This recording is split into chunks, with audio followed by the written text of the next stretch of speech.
જૂનાગઢના ભેસાણ ખાતે મહાસભાનું આયોજન કરવામાં આવ્યું। એમણે એને એક એક જીવનની ક્ષણ અને એના શરીરને એમણે આ દેશ માટે, આ દેશના લોકો માટે સમર્પિત કરીને ઘસી નાખ્યું છે।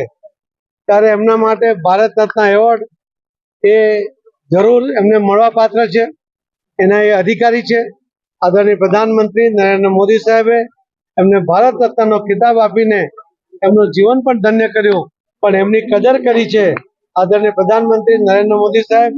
આ રીતે આવા હીરાઓને શોધીને કે જેમણે દેશ માટે કામ કર્યું હોય, સમાજ માટે કામ કર્યું હોય, તેવા લોકોનું સન્માન કરતા હોય છે। આજે અડવાણીના સન્માનને ખૂબ ખૂબ હું અભિનંદન આપું છું અડવાણીજીને અને મોદી સાહેબનો ખૂબ ખૂબ। ભારતીય જનતા પાર્ટી એ પરિવારનો હું એક સભ્ય હતો। આજે ફરીવાર મારા વિસ્તારના હિત માટે, રાષ્ટ્રના હિત માટે, મારા વિસ્તારના ખેડૂતોની સેવા કરવા માટે, મારી જનતાની સેવા કરવા માટે અને સમગ્ર રાજ્યમાં અને સમગ્ર દેશમાં જ્યારે નરેન્દ્રભાઈ મોદીની જે કામગીરી છે, માનનીય આપણા વડાપ્રધાન શ્રી, એમની વિકાસની જે રાજનીતિ છે અને વિકાસના રૂપમાં જે યજ્ઞ ચાલી રહ્યો છે દેશભરમાં, એ યજ્ઞમાં આહુતિ આપવા માટે આજે હું ફરીવાર મારા સ્વગૃહે ભારતીય જનતા પાર્ટીમાં પ્રવેશ કર્યો છે। ખાસ કરીને વિસાવદરનું જે મતદારો છે તેને લઈને આવતા દિવસોમાં કેવું લાગે છે? જે તમારી સાથે આપમાં હતા એ મિત્રો કેટલા તમારી સાથે રહેશે? વિસાવદર વિધાનસભાના આમ આદમી પાર્ટીના 70% કરતાં પણ વધુ કાર્યકર્તાઓ આજે મારી સાથે ભારતીય જનતા પાર્ટીમાં પ્રવેશ કરી ચૂક્યા છે। ભાજપ, ખાસ કરીને ભાજપમાં તમારું જોડાણ થયું, આગામી લોકસભાની ચૂંટણીમાં આની કેવી અસર રહેશે ભૂપતભાઈ?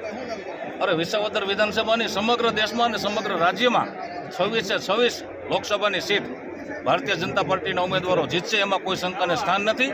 આજે કોંગ્રેસ આજે મરણ પથારીએ ગઈ છે, એમને પોતાના કાર્યકર્તાઓ અને પોતાના ધારાસભ્યો પણ સાચવી નથી શક્યા અને નરેન્દ્રભાઈ મોદીના નેતૃત્વમાં અને ભૂપેન્દ્ર પટેલ સાહેબના નેતૃત્વમાં વિકાસની રાજનીતિમાં કોંગ્રેસી મિત્રો પણ આજે કેસરીઓ ધારણ કરતા હોય તો વિસાવદરની જનતા પણ એમાં ક્યાંય પાછળ નથી રહેવાની। આવનારા દિવસોમાં વિસાવદર વિધાનસભાની સીટ પણ ભારતીય જનતા પાર્ટીમાં જંગી લીડથી ચૂંટાશે એવો મને પૂરો વિશ્વાસ છે। ટિકિટ મળશે કે નહીં ભૂપતભાઈ? અરે મારે ચૂંટણી લડવી કે ન લડવી એ તો પ્રદેશ મોવડી મંડળ નક્કી કરશે અને હું ચૂંટણી લડવા માટે ભારતીય જનતા પાર્ટીમાં જોઈન્ટ નથી થયો। મારા વિસ્તારના હિત માટે, મારા ખેડૂતોના હિત માટે અને મારી જનતાના હિત માટે હું ભારતીય જનતા પાર્ટીમાં જોઈન્ટ।